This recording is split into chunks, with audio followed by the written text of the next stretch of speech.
Hi, Javier here. I'm putting out this video because I've been thinking a lot about my health and how I want to be working on my health as I get older.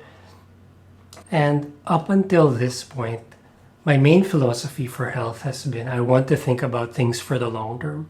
So I should be doing exercises in my 30s, my 40s that will serve me when I turn 70, 80. So it's about having this goal of can I still be moving and active when I'm in my 80s, 90s, 100, who knows? And while I think that's really awesome, I just read an article that made me slightly change the way I think about it.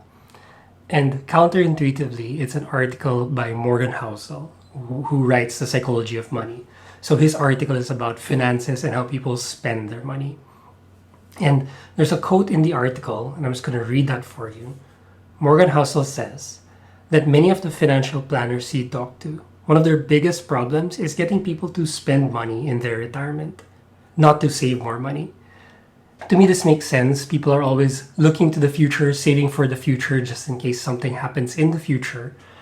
But then when it finally gets to that point, they're not able to spend that money. And you might be wondering, what does this have to do with health and fitness? I realized, and I'm still thinking this through, trying to process this better, but I realized that my thinking of being able to move well when I'm 190, as great as that might be focusing too much on the future only. And when I see that quote from that article, it makes me think about what are the ways that I can spend my health. I know and I've imagined that when I hit 90 and 100, how would I want to be spending my health?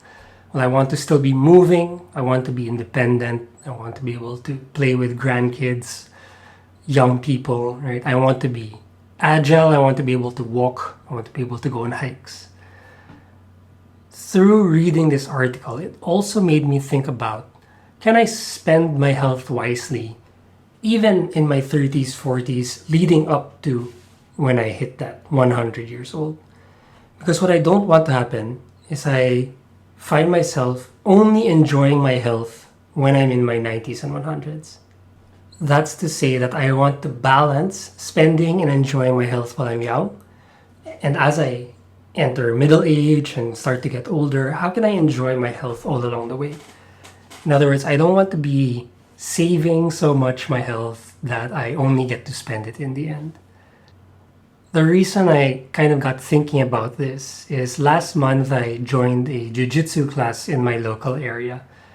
And martial arts is something that I've always wanted to do. I find the discipline engaging and interesting. It challenges me in different ways than I'm used to. I used to run a lot, so that's a different set of challenges. And while I was doing it, it was so much fun. I was doing it for about 2 weeks. But on the third week, I think it finally caught up to me, and I actually injured my shoulder in the process.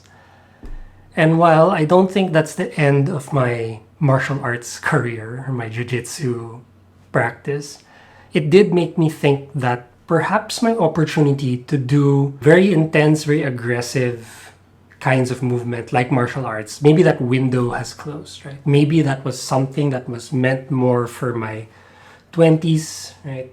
My early 30s, and now that I'm moving into a different phase of life, that's the kind of movements I need to leave behind and explore something else.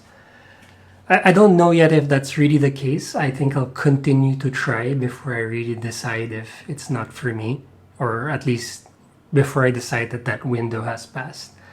But it did make me articulate this idea and this philosophy a bit more. That I should do the movements that I can do while I can still do them. And that makes me reflect on, okay, what are the movements and exercises I can do in my 20s, in my 30s, in my 40s, in my 50s? What are appropriate movements for me in those age groups? And how can I make sure that when I'm in that age group, I'm doing those movements? So right now I'm 35, and perhaps this is the time that I should be going out more, hiking more. I love to hike, right?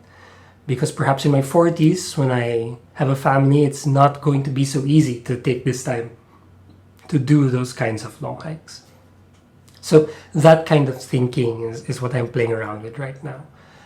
And as I develop my thoughts more and maybe even come up with a list of the activities I feel like are appropriate for me at different age times, I'll definitely share that with you also. But for now, thanks for watching. I hope it's given you a bit to think about also, about how you'd like to spend your health throughout the different decades and years of your life. Thanks for watching, and I'll see you next time.